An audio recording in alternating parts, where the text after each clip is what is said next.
ఒక సెమినార్ హాల్లో సెమినార్ జరుగుతుంది. ఆ సెమినార్లో 75 మంది పాల్గొన్నారు. స్పీకర్ వారందరినీ ఒక చిన్న పని చేయమని చెప్పాడు. అది ఏంటంటే, ఆయన అందరికీ ఒక్కొక్క బెలూన్ ఇచ్చి దానిపై తమ పేరును రాయమన్నాడు. ఆ బెలూన్లు అన్నింటినీ వేరొక గదిలో ఉంచారు. కొద్దిసేపటి తర్వాత వారందరినీ ఆ గదిలోకి పంపారు. అందరికీ 2 నిమిషాల సమయం ఇచ్చారు. ఆ సమయంలో తమ పేరు ఉన్న బెలూన్ని వెతికి తీసుకురమ్మన్నారు. ఆ గదిలో అందరూ ఒకేసారి వెళ్లేసరికి అక్కడ గందరగోళంగా మారింది. ప్రతి ఒక్కరూ తమ పేరు ఉన్న బెలూన్ కోసం ఒకరికొకరు ఢీకొట్టుకుంటూ వెతికారు.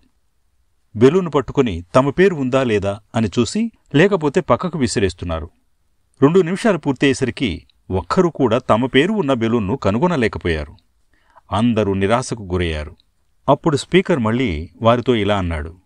అందరూ మళ్లీ గదిలోకి వెళ్లి మీకు దొరికిన బెలూన్పై ఉన్న పేరును చదివి ఆ వ్యక్తికి ఇచ్చేయండని చెప్పాడు. అద్భుతం!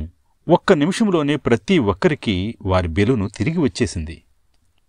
మనం మన సంతోషాన్నే వెతుకుతుంటాం. అది మనల్ని ఆనందానికి కాదు, గందరగోళానికి గురిచేస్తుంది. సంతోషం స్వంతం చేసుకోవటంలో కాదు, ఇతరులకు ఇవ్వటంలో ఉంది.